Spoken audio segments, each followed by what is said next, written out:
Saludos, ¿cómo están? Feliz tarde. Bienvenidos una vez más a su programa Geopolítica al Día, en esta tercera temporada, tercer capítulo de esta temporada especial desde el viejo continente. El día de hoy tenemos muchos temas que tratar, una semana bastante caliente, una semana llena de noticias y desde el aspecto geopolítico el análisis fue al punto. Tenemos algunos hechos interesantes para conversar, solo que hay un hecho fundamental, un hecho esencial que se está viendo muy apegado en algunos gobiernos, en algunos entes gubernamentales, en algunos proyectos políticos, incluso dejando la ideología por fuera y estando más adentro de eso que se llama poder total o poder absoluto. Uno de sus fundadores en el siglo XX, recordemos Alberto Fujimori desde el Perú, con ese poder total o esa dictadura moderna de la que se hablaba en los años 90. Desde el comienzo de la historia hemos visto cómo grupos de poder tratan de tener el poder absoluto de un estado, de un país o de alguna región. Y los imperios sobran, los imperios sobraron en todo lo que fue la Edad Media, al principio de ese oscurantismo que se hablaba, al principio de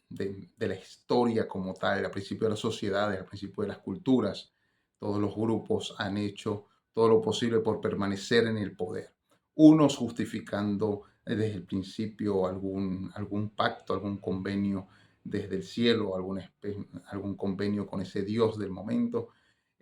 como hechos esenciales de los que ellos iban a hacer en la tierra. El hombre, para el momento, un imperio era el representante de Dios en la tierra. Es así como del aspecto ideológico, religioso, desde el principio del tiempo fue argumentándose algún poder total de estos estados. Ya para el siglo XX tenemos muchísimos ejemplos también, lo que fueron las grandes revoluciones del siglo XX, comenzando con la Revolución Rusa, la Revolución China, terminando también, bueno, con la Revolución Bolivariana en Venezuela en el año 1999 y todos los ejemplos y todas las consecuencias que ha traído esto, no solamente para Venezuela, sino para América Latina y algunos países del mundo. Siendo así, tenemos tres ejemplos también del siglo XXI de cómo estos grupos de poder tratan de mantener un poder absoluto y se está viendo muy normalizado incluso por la sociedad internacional, por la comunidad internacional, de lo que está pasando en Venezuela, por ejemplo. Los tres ejemplos son claros. Tenemos el primer ejemplo de Donald Trump, ya en su segundo mandato observamos cómo el poder que está teniendo en los Estados Unidos es mucho más del que obtuvo en el año 2016, no solamente desde la presidencia de la República, desde la vicepresidencia de la República, sino también desde las cámaras de republicanos. Ambas cámaras de republicanos están en su lecho, están en su poder, están en su terreno, por así decirlo.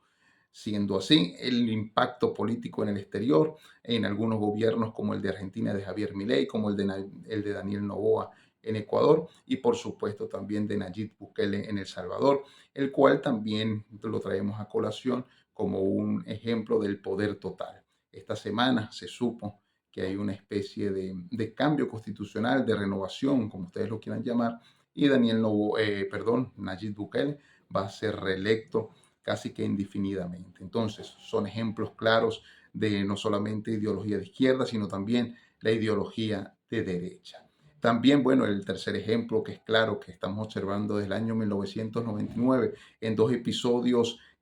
distintos y a la vez parecidos, el de Hugo Chávez y el de Nicolás Maduro, obteniendo no solamente el poder ejecutivo del momento, sino también el poder legislativo, el poder judicial, el poder electoral y por supuesto el poder ciudadano. Asimismo, todo el poder de las Fuerzas Armadas venezolanas, de las fuerzas policiales e incluso un poder social o un poder cultural a partir de algunos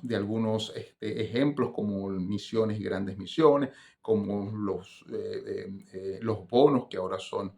parte de los salarios venezolanos, de la bolsa del CLAP, de la venta de gas. También, bueno, el poder total va adquiriendo también la parte de todos los servicios públicos y así también la estatal más importante después de la mitad del siglo XX en América Latina, como fue PDVSA y es PDVSA en la actualidad, pues funciona también como parte de este poder. Esto lo vamos a seguir profundizando en este programa y en el próximo programa también, porque bueno, en la semana se supo como una orden desde los Estados Unidos,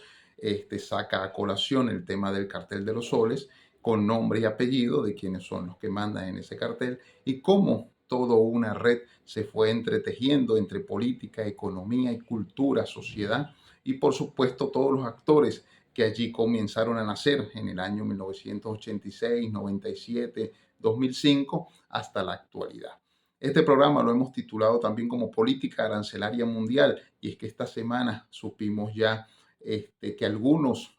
pactos ya han sido claros con los Estados Unidos de Norteamérica, Corea del Sur, Japón y la Unión Europea, que hizo tambalear los mercados mundiales en toda la semana. Eso lo vamos a estar trabajando el día de hoy también. Vamos a hablar sobre Trump y la amenaza de esos movimientos de submarinos misilísticos que hizo durante la semana. Movió dos tipos de submarinos, el Pentágono y nadie en los Estados Unidos ha dado información de qué tipo de submarinos y qué tipo de misiles fueron trasladados a ciertas zonas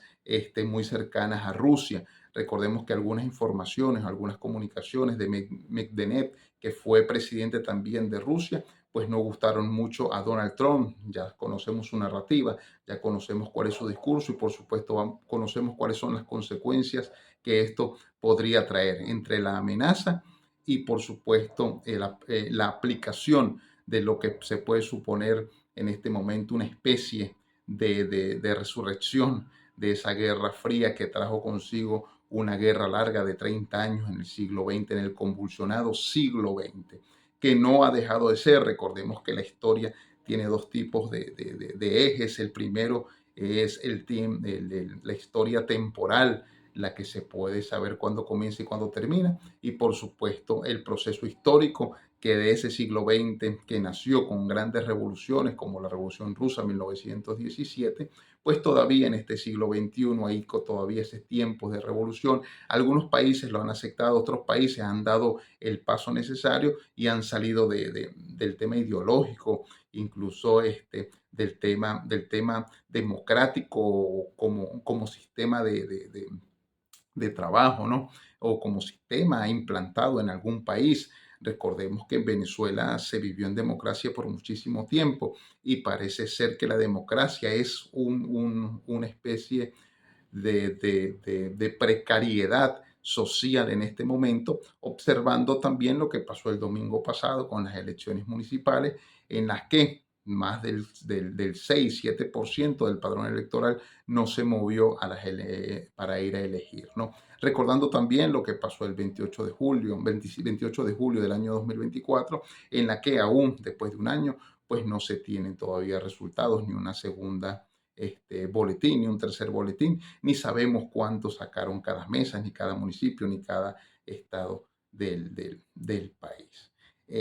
Fue muy evidente lo que sucedió en esas elecciones y otra cosa fue la que nos presentó el Consejo Nacional Electoral, por supuesto también como uno de los organismos que está dentro de ese poder total que se hace llamar chavismo o que, bueno, como ustedes lo quieran llamar, un poder total dentro de Venezuela que viene siendo parte de todo esto. Vamos a hablar también sobre las repercusiones en el tema arancelario en algunos países de América Latina, en los que no pasó entre el 10 y el 15%. Recordemos que próximamente vienen las elecciones en Bolivia y vamos a tener un programa especial también allí, porque se propone también un candidato que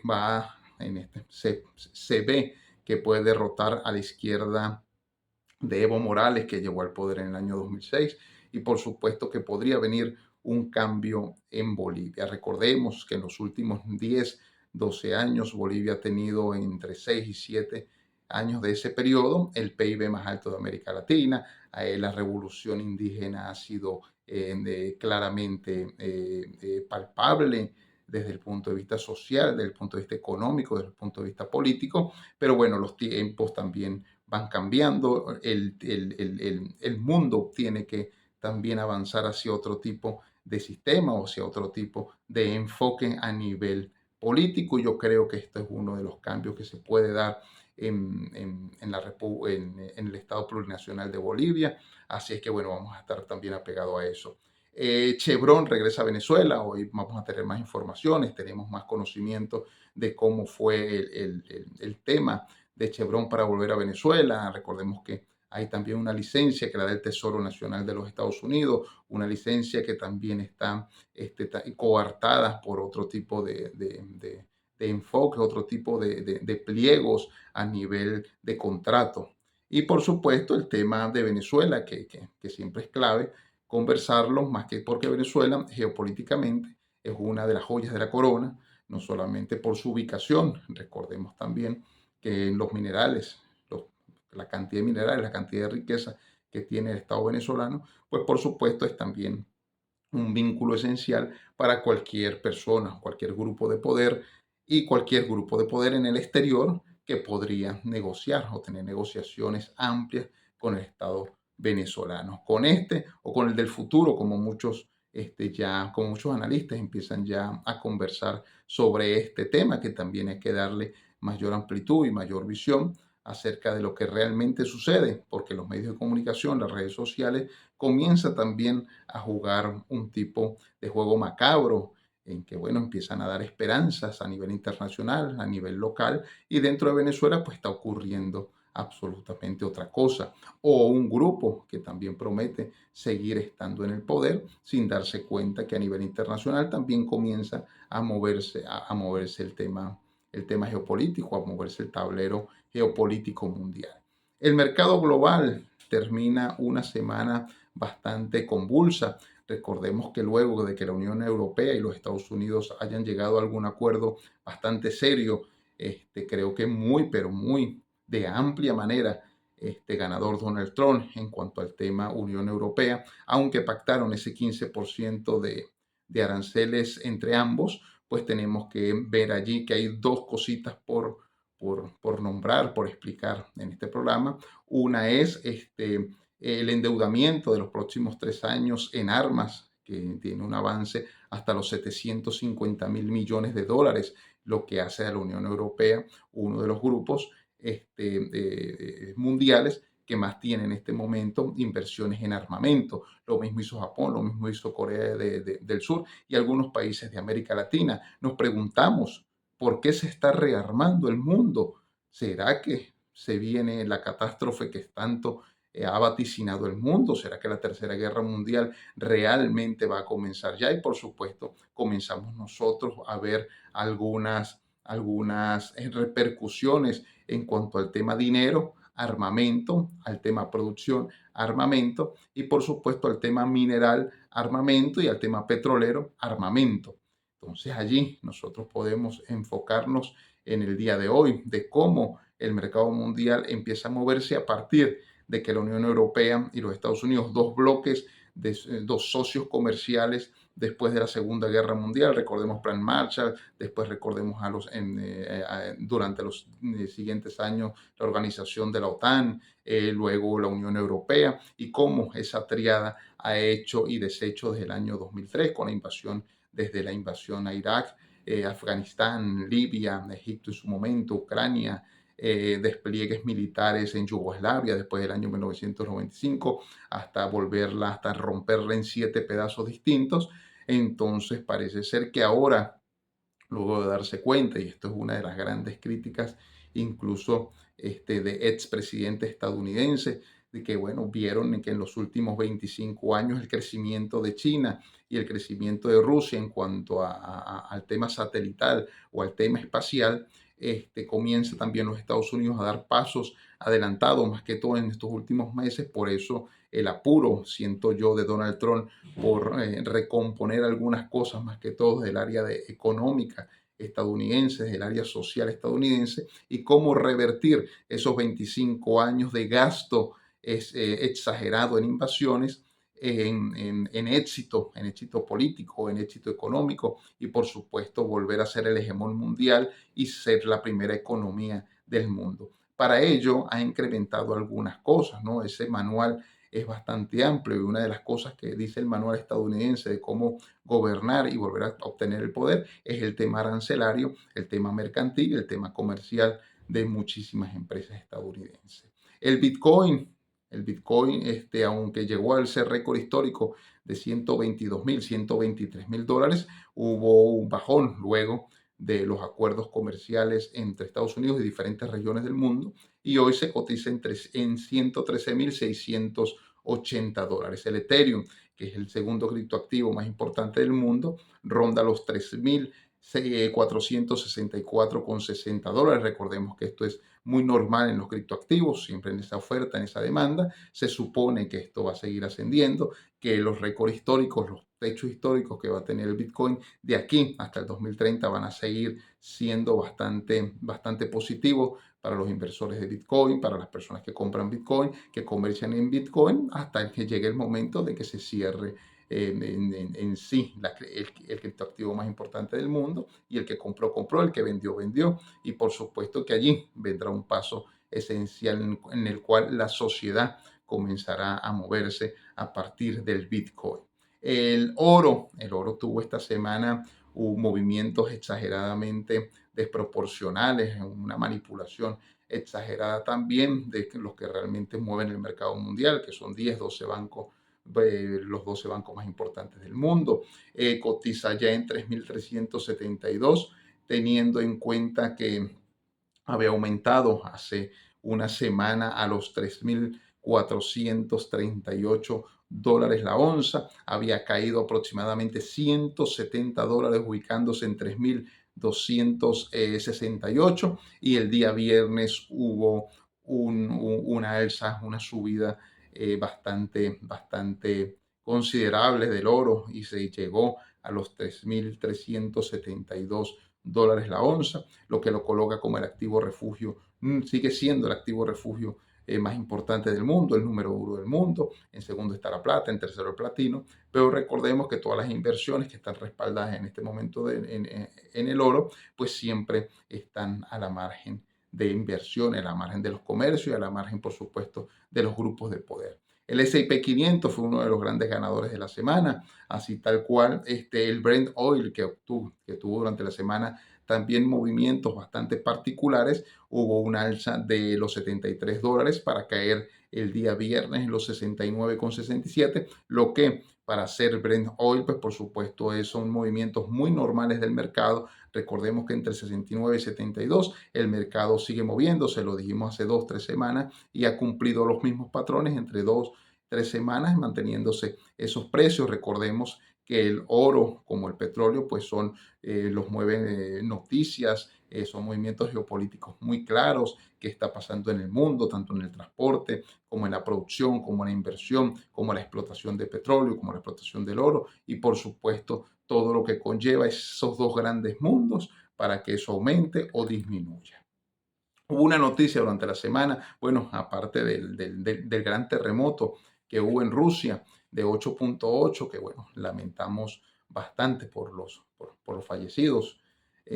También implicó diferentes asuntos pesqueros, más que todo en el Pacífico. Recordemos que hubo consecuencias o repercusiones a partir del terremoto para diferentes países dentro de Asia-Pacífico, como en la costa Pacífico de algunos países de Sudamérica, como Colombia, como Ecuador, como Chile, que bueno, hubo incluso alarmas de tsunami. Entonces, bueno, desde aquí seguimos observando también que el calentamiento global pues no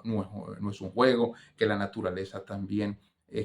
tiene participación, o él tiene la participación mayor de este planeta. Somos nosotros los que hemos invadido, lo que hemos, a partir de los inventos, hemos fracturado muchísimas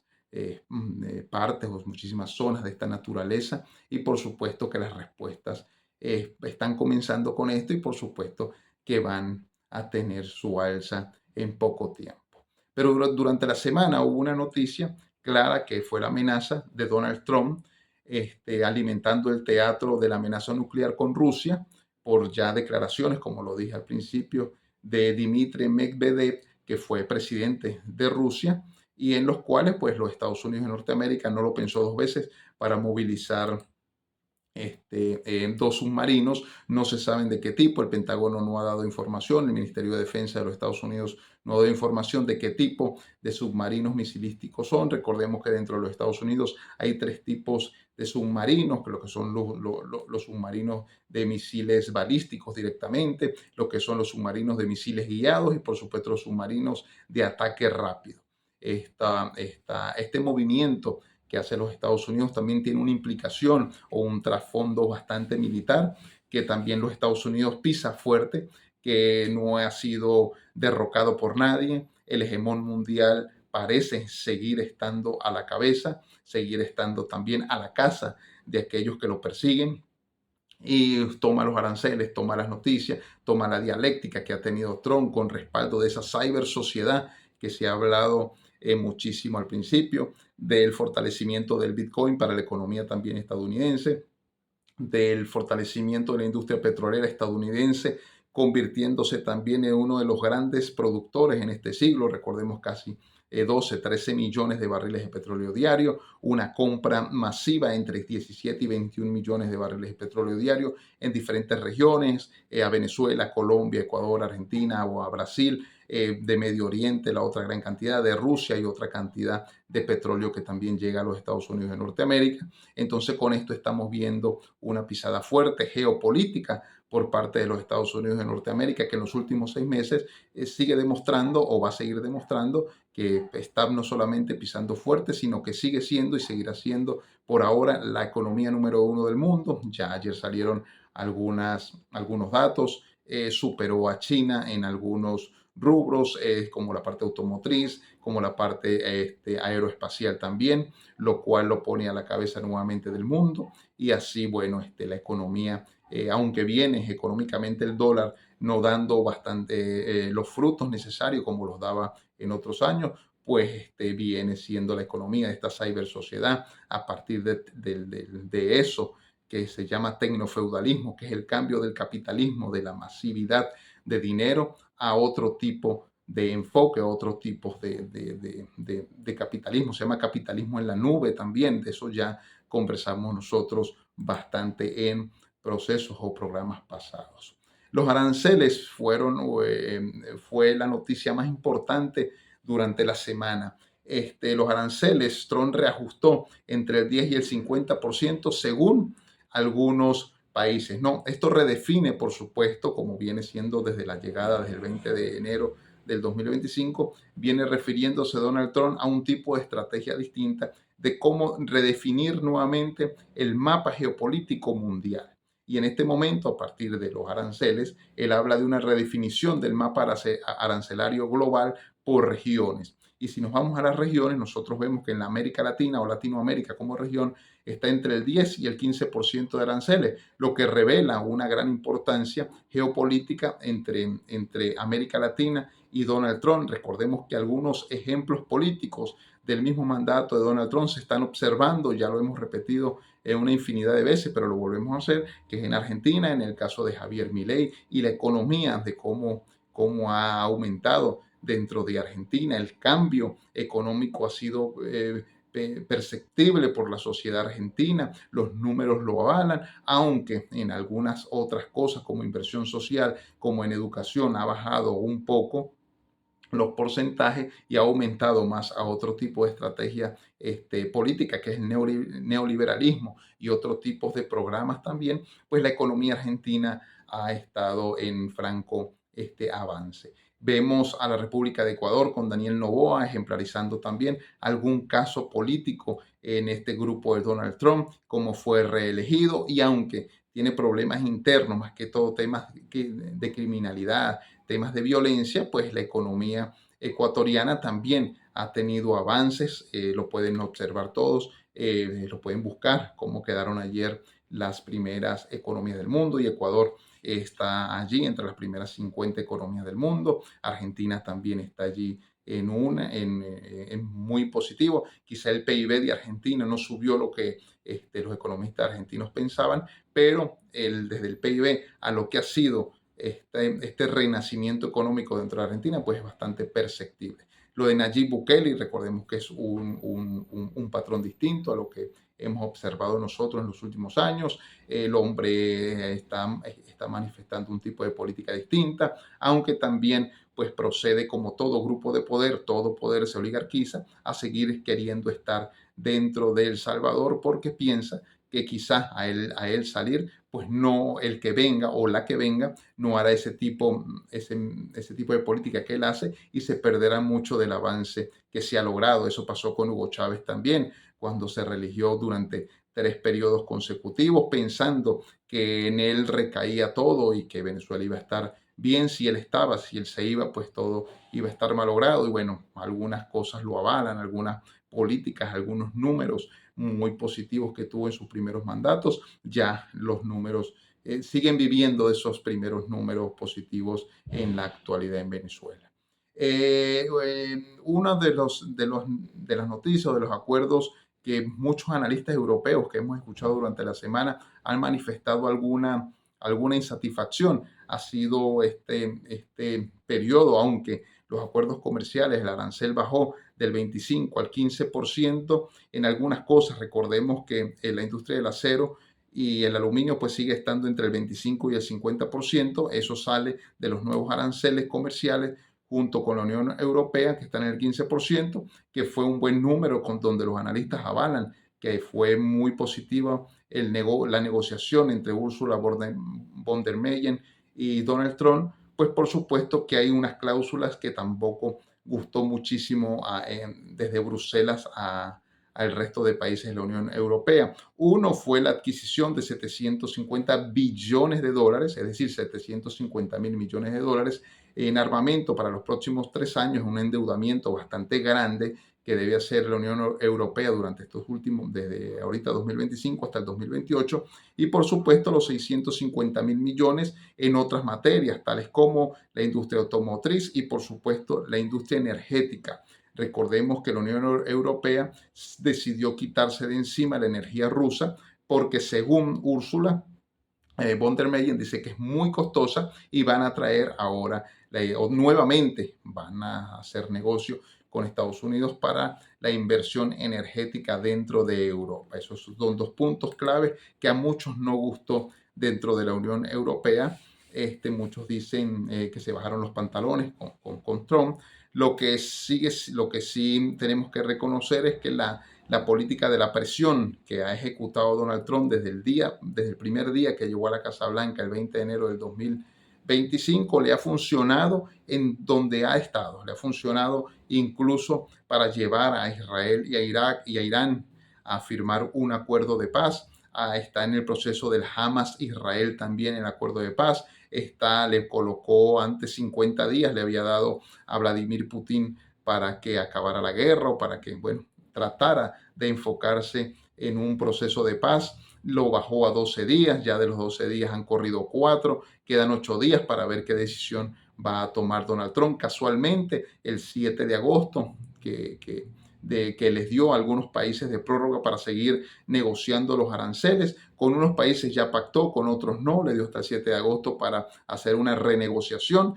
A Rusia también le dio los 12 días, no solamente para los aranceles, sino también para que haya ya un acuerdo de paz entre Ucrania y Rusia. Eso lo vamos a estar viendo dentro de poco, ¿no? Uno de los grandes temas de la semana y que no solamente tocó fibras dentro de América Latina, sino que también en otro lado del mundo, aquí en España, por supuesto, también trae repercusiones, porque cuando se habla de Chevron, de PDVSA, pues también Repsol, que es una productora de petróleo, es una organización petrolera aquí en España, pues por supuesto han tenido de más de 25 años negociaciones con Venezuela, negociaciones con los Estados Unidos y por supuesto que también entran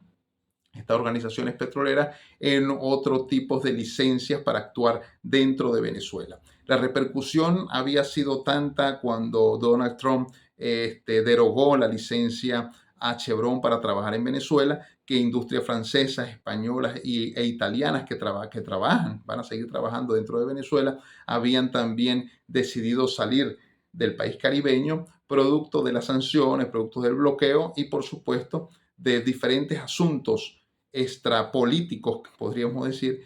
trabajan dentro y fuera de Venezuela, en esas grandes redes que en un momento nosotros vamos a conversar. Chevron prevé retomar en agosto, este mismo agosto, cito una noticia, exportaciones de crudo desde Venezuela a Estados Unidos. Recordemos una vez más que la costa del Golfo estadounidense, la costa este de los Estados Unidos, necesita el petróleo venezolano porque la estructura de refinería, pues por supuesto acepta solo petróleo venezolano. Ese tipo de petróleo casualmente se está hablando entre 250.000 y 330.000 barriles diarios que se lleva Chevron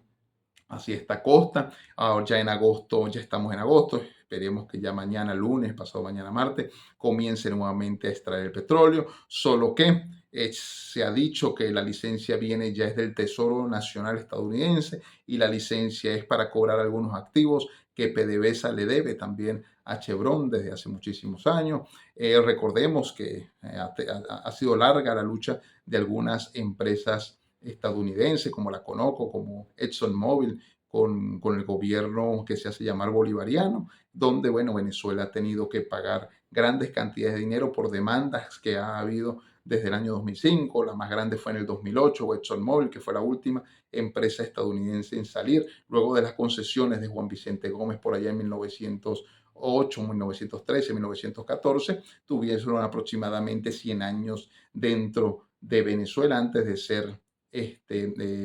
expulsadas del país. Cito, la petrolera recibió una licencia restringida del Tesoro estadounidense que le permite operar bajo sanciones. Las sanciones no se han levantado. Hay muchas redes sociales, o hay muchas noticias dentro de las redes sociales, perdón, que hablan sobre el levantamiento de sanciones de la industria petrolera y esto no fue así. Es simplemente una licencia que hace que Chevron trabaje dentro de Venezuela porque, bueno, el tema, como lo decía la semana pasada, es netamente geopolítico. Y si es netamente geopolítico, el que gobierne el mundo, el hegemón mundial, pues debe contar con un país como Venezuela, debe contar con una región como América Latina, porque si en tal caso hay una gran cantidad de recursos, en el caso de minerales, pues por supuesto que también hay hechos políticos que nos retrotraen al siglo XX y por supuesto de cómo hubo un aprovechamiento de las grandes compañías extranjeras, de las grandes potencias extranjeras para algunos países de América Latina, como fue el Perú, fue el caso de Brasil, de Argentina, de Venezuela, de Ecuador, de Bolivia. Eso no viene al caso ahorita, solo que esta parte debe quedar clara, las sanciones continúan para el gobierno de Nicolás Maduro y por supuesto que la reanudación será limitada y busca también saldar parte de la deuda pendiente con Caracas que tiene el gobierno con Chevron desde el año 2008. La empresa vamos a hacer una especie de cronología rápido de por qué se llega a este tipo de tema, ¿no? La empresa vio revocada su licencia por el presidente Donald Trump en febrero, después de que el entonces presidente Joe Biden restableciera en 2022 la capacidad de operación tras sanciones impuestas durante el primer mandato de Donald Trump. Recordemos que fue netamente geopolítico la decisión de Joe Biden de contar con esa industria petrolera, con el petróleo venezolano, lo cual, bueno, desaceleró un poco la escasez, el desabastecimiento y, por supuesto, la crisis económica dentro de Venezuela. El permiso vigente expiró en mayo, hasta mayo estuvo trabajando Chevron, luego, bueno, fueron 2 meses más para que cesara del todo su trabajo dentro de Venezuela, pero bueno, ahorita en agosto vuelve a haber otra licencia para que Chevron siga trabajando en Venezuela. La semana pasada hacíamos un proceso también desde el punto de vista geoestratégico y es que, bueno, de decidir salirse de Venezuela por completo a los Estados Unidos, le estaría dejando el camino libre a China, a la ruta de la seda china, por supuesto, en este siglo XXI, y que China, bueno, se apalancara aún más de lo que está apalancado en América Latina y siguiese su camino hacia lo que tiene pensado ser, que es la primera potencia del mundo de aquí hasta el 2029, que se van cumpliendo los primeros 100 años. El permiso vigente expiró en mayo, aunque el pasado 24 de julio Nicolás Maduro afirmó que Estados Unidos había autorizado a Chevron a retomar la producción petrolera. Recordemos que aquí vemos diferentes matices, diferentes informaciones por parte de mandatarios, por parte incluso de Delcy Rodríguez, que es la presidenta de PDVSA y la ministra de Energía y Petróleo, lo cual a veces confunde, ¿no? Tenemos que estar muy claros de todo lo que esto ha traído. Y el tema esencial de la semana, que bueno, que retrotrajo una especie de la historia del siglo XX y en este proceso del siglo XXI, fue la retórica estadounidense de involucrar en este momento al cartel de los soles, un cartel narcotraficante, como un asunto de guerra dentro de Venezuela y un asunto de guerra dentro de América Latina, un asunto que realmente te asusta porque lo ha puesto en la lista de bandas terroristas y por supuesto le ha dado nombre a los que mandan en este cartel. Según los Estados Unidos, reitera que Nicolás Maduro lidera el cartel de los soles y Washington, cito, calificó a la organización criminal como terrorista y dijo que no permitirá que el gobernante venezolano siga desestabilizando la región a través del narcotráfico. Según informaciones, esto pasó el 25 de julio del año 2025, es decir, hace un poco más de 7 días, declaran la organización terrorista y aseguró que está directamente vinculado al régimen venezolano que encabeza Nicolás Maduro. El gobierno del presidente Donald Trump señaló además que este grupo apoya al cartel de Sinaloa y a la banda transnacional Tren de Aragua, dos organizaciones que recientemente también fueron señaladas como terroristas por Estados Unidos de Norteamérica. Administrado por el dictador Nicolás Maduro, estoy citando, este grupo apoya a terroristas que invaden nuestro país para traficar narcóticos, enriquecerse e infligir violencia contra las comunidades. ¿Quién indicó esto? Indicó la oficina del Departamento de Estado encargada para América Latina en su cuenta de X. ¿Qué observamos aquí? ¿Cuál es el trasfondo de esto? Que ha sido tanto las denuncias, ha sido tanta las sanciones, ha sido tanto los bloqueos, han sido tantas las informaciones en los últimos 25 años que ha pasado en Venezuela, que este poder total del que les hablaba al principio ha sido tanto el poder total que no solamente se ha hecho de los poderes políticos, sino se ha hecho de la economía venezolana y también se ha hecho de diferentes sectores de América Latina. Uno de ellos, según la información que está sacando aquí el secretario, que fue uno de los primeros que sacó esto a colación, Marco Rubio, habla y ha hablado en los últimos 10, 12 años sobre el cartel de los soles de narcotráfico que ha sido mantenido, ha sido parte de una red enorme que comienza desde el sur de Sudamérica, valga la redundancia, pasando por Venezuela y por supuesto saliendo al Caribe, llegando a México y a los Estados Unidos de Norteamérica. Una de las empresas que más produce en el mundo es el narcotráfico, todos lo sabemos. El país que más consume, pues por supuesto, son los Estados Unidos de Norteamérica. El país que más produce, ya sabemos que es la República de Colombia. ¿Qué pasa en este estrecho resumen? Que bueno, la red es necesaria, la red terrestre de transporte terrestre, aéreo y marítimo, es necesario atornillarse dentro de algunos países de América Latina que por mantenerse dentro del poder, pues ha cedido también a otras cosas, a otros aspectos. Uno de los claves ha sido no solamente para Venezuela, Colombia lo vivió en gran parte del siglo XX. Vemos ahorita las políticas dentro del territorio colombiano con Gustavo Petro. Vemos esta nueva zona o corredor de paz que fue creado la semana pasada con algunos departamentos en Colombia, con algunos estados de Venezuela y parecen prenderse las alarmas, ¿no? Los Estados Unidos ha hecho una investigación bastante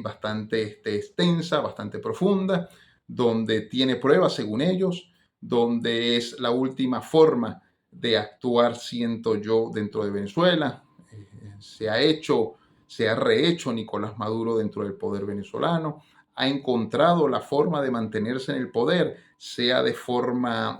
pacífica, sea de forma violenta, sea a través de las redes neuronales que trabajan dentro de Venezuela, de diferentes instituciones, sea como sea demostrado desde el año 2016 cómo mantenerse en el poder. Siento yo que esto es un balde de agua fría para todos los que componen este tipo de redes. Puede ser la hecatombe para unos, puede ser el fin para otros. Lo cierto es que, bueno, Estados Unidos ha hecho por primera vez lo que muchos pedían desde hace muchísimo tiempo que declarase al Cartel de los Soles como organización terrorista. Ya lo había hecho con el Cartel de Sinaloa, lo hizo hace pocos meses con el Tren de Aragua, con pruebas fidedignas. También recordemos que hay declaraciones ya en los Estados Unidos por parte de Hugo Carvajal, donde, bueno, también con pruebas, resume un poco lo que aquí se está tratando. Este tema es candente, esto va a seguir sacando titulares, esto va a seguir sacando informaciones, noticias en redes sociales, y aquí estamos nosotros para tratar de traducirlas, de explicarlas, de alguna forma interpretarlas, tratando de ser lo más imparcial posible. Es difícil ser imparcial en este momento, pero bueno, tratemos o estamos tratando siempre de hacerlo. Bien, con esto, bueno, me despido, termina su tercer programa de esta tercera temporada. Espero que les guste, espero que, bueno, sigan viéndolo. Gracias. El programa de la semana pasada tuvo bastantes visualizaciones, hubo más suscriptores, vamos en crecimiento, estamos haciendo el trabajo, por supuesto que sí. Así que, bueno, gracias a todos, me despido. Hasta luego, nos vemos la próxima semana.